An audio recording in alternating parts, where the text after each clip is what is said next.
Hey, Bam here. In this video, I'll explain how I made over 300 divines in under 6 hours. So this is the atlas I've been using. It's probably not optimized for this strategy, but it worked pretty well for me. So first, we're getting this node. This is the most important one, Extreme Archaeology. The reason why we're taking this one is that we do not want to place every single dynamite. Instead, we just place one explosive and get rid of everything. Just make sure if you're using the strategy that you do not hit your element immunity or something. For example, in my case, it's physical immunity. If I get that, I need to replace the explosive and get it out of range because I'm only doing physical damage. Then we have this one just for the radius of the explosive, since we only have one. The other one doesn't matter. And then we have this. So additional suffixes and more remnants, so more chance of getting the more chance to get logbooks. I'll talk about later.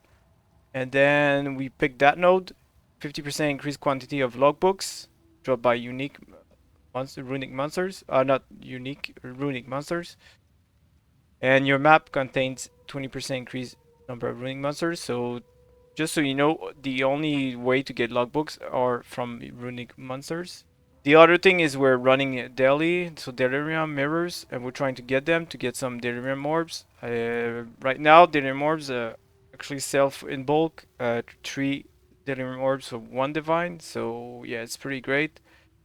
So yeah, it's standard like delirium rushing, and the rest is a boss rushing strategy. Again, we use the perfect storm, the remnant of the past, and the vivid memories, plus a bunch of chance to duplicate maps and the 10% chance to award double progress.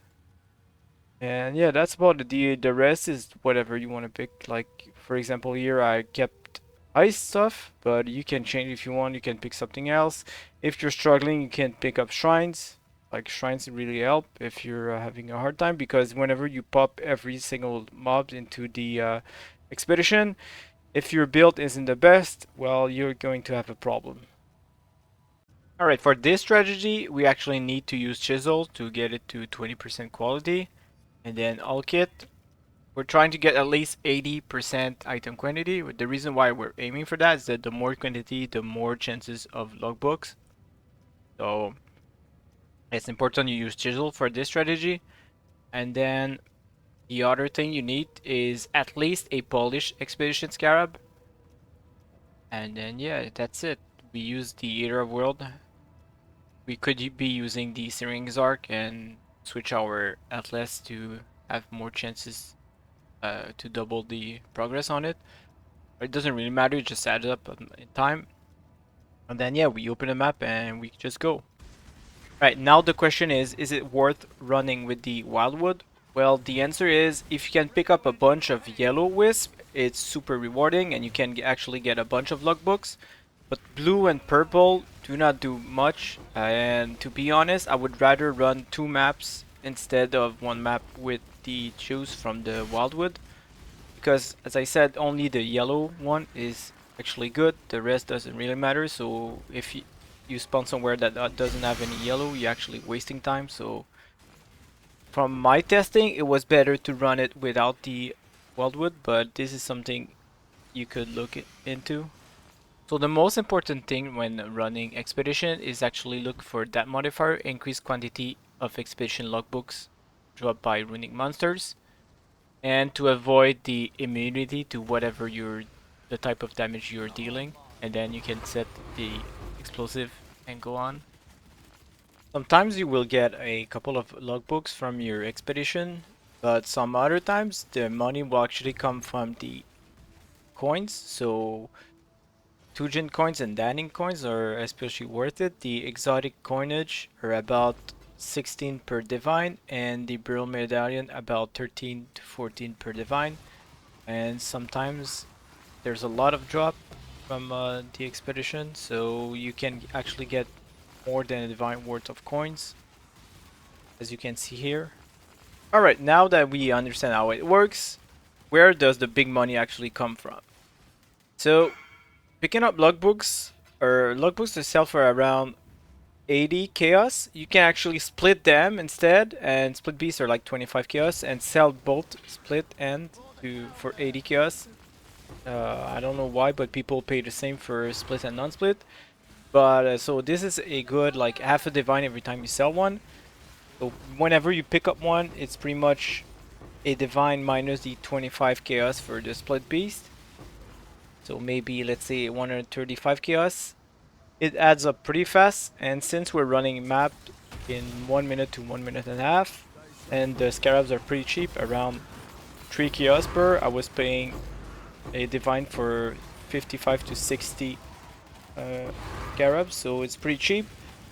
But the big money actually comes from the logbooks that contain a boss. First you split them and then you can sell them. You can see they sell for a lot.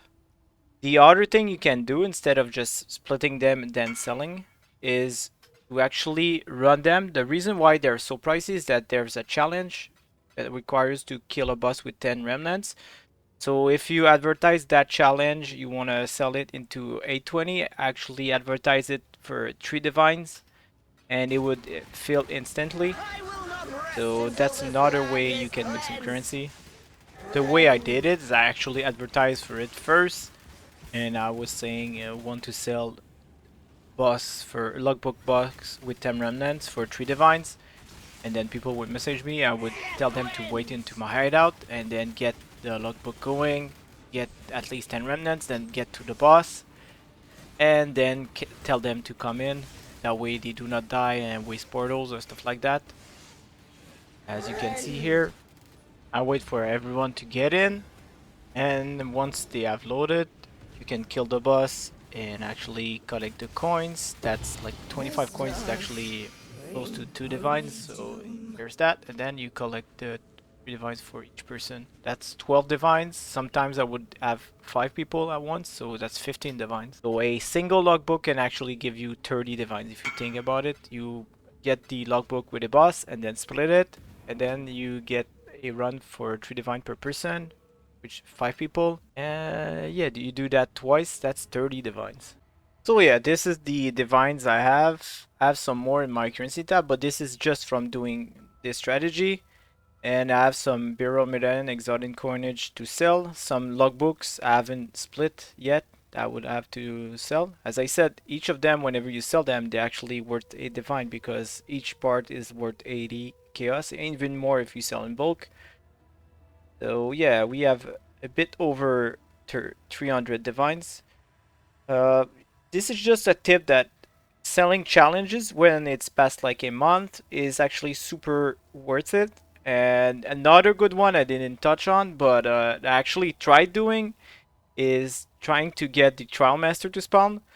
But what I did it after a bit more than 200 tries without seeing him and having the it's called the notes that give you more chance of finding a boss. I had all this allocated and never found him, so I just gave up and I actually paid 12 divine for the boss. So like if you find it and you can actually carry 6 people, well, you do not have to do the whole ultimatum encounter. You just have to kill the trial master while having 6 people in your map.